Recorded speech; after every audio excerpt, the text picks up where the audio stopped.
जय जगन्नाथ। आज मु धरी आसी मैंगो पुडिंग। एबे तो जानचंदी आंबर दिन से आंबर सब रेसिपी जेती अच्छी आम से करिया।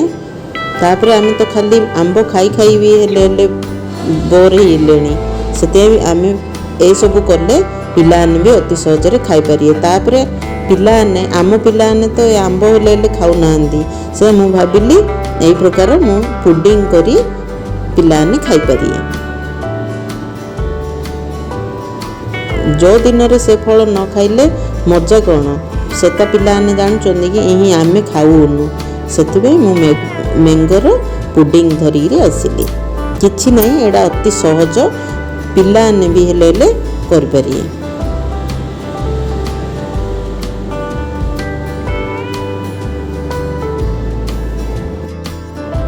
मु मैंगो नहीं चार्टा से जगार सब रस काढ़ी आमर से आंबड़ा सान आंबड़ा आसाला से रस काढ़लारू टिके कष्ट टिके है। तापर मु आंब को देखिकी मु चीनी नेली। मोर आंब चार्टा आंब को मु ताटियाड़ी चीनी पकई से मु क्षीर भी हेले पकईली।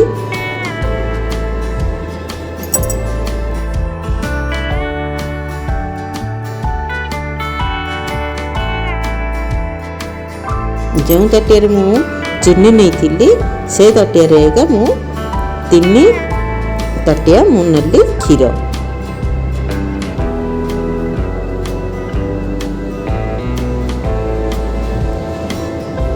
आंबड़ा मीठा जो मु ताटियाड़ी मु चीनी नहीं तापर मु पर पकई देखी बोली ताटियाड़ी चीनी नेली मोर हो जाइतिला मीठा। तापर मु गोटे केटिल नेली चा करियार आपन चाहिए पिंछा भी करेई भी जोड़ा भी हेले नहीं पारे। से तो आम मैंगोटा तो मु ग्राइंडिंग कर देथिले क्षीर पकईरी मु सेडारे पकईरी सेडा घांटिली। घांटू थिए छाड़ीएनी नले तल आड़े आमर लगी जियो।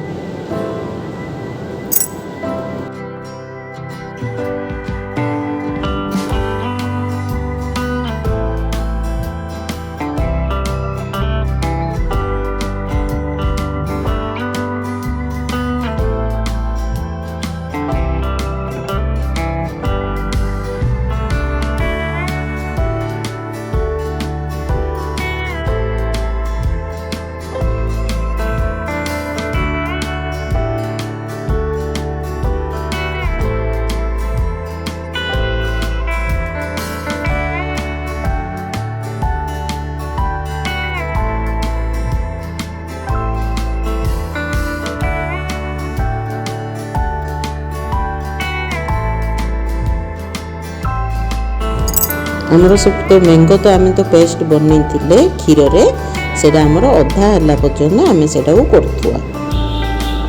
तापर मुझे ताटिया मु क्षीर न नहीं पानी टी नेली। आपन चाहिए क्षीर भी नहीं पारे तो मु पानी नहीं मु 2 चम्मच आरारूट पकईरी से घांटिली।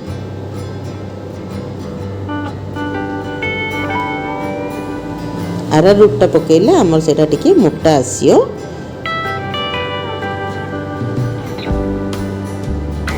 तापर मुझे पकईरी घांटी आउ थे 10-15 मिनट मोर लगिला घांटी।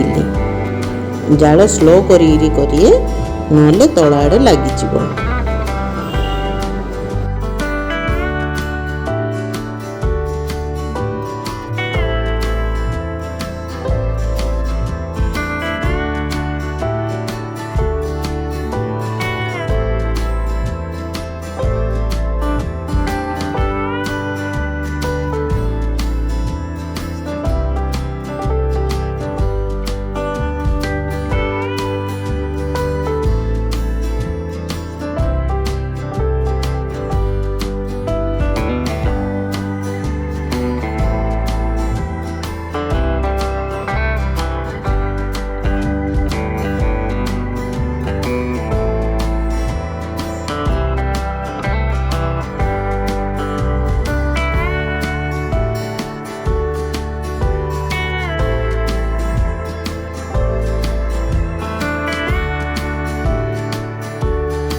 तापर मु गोटे ताटिया नहीं सेटा को से पेस्टा को मु तो करथिली पुडिंग तो सेटा को नेली पकईदेली।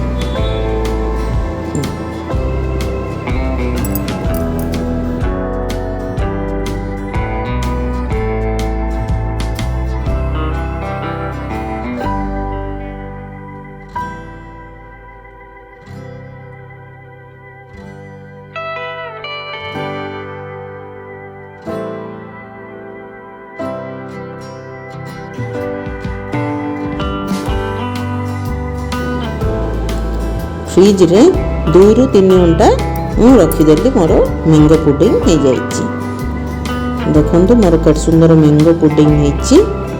आपण माने भी ए प्रकार ट्राई करंतु। वीडियोटी भल लगे निश्चय लाइक मारंतु, शेयर करंतु, अधिक मात्रा रे सब्सक्राइब न करथिले सब्सक्राइब निश्चय करंतु। जय जगन्नाथ।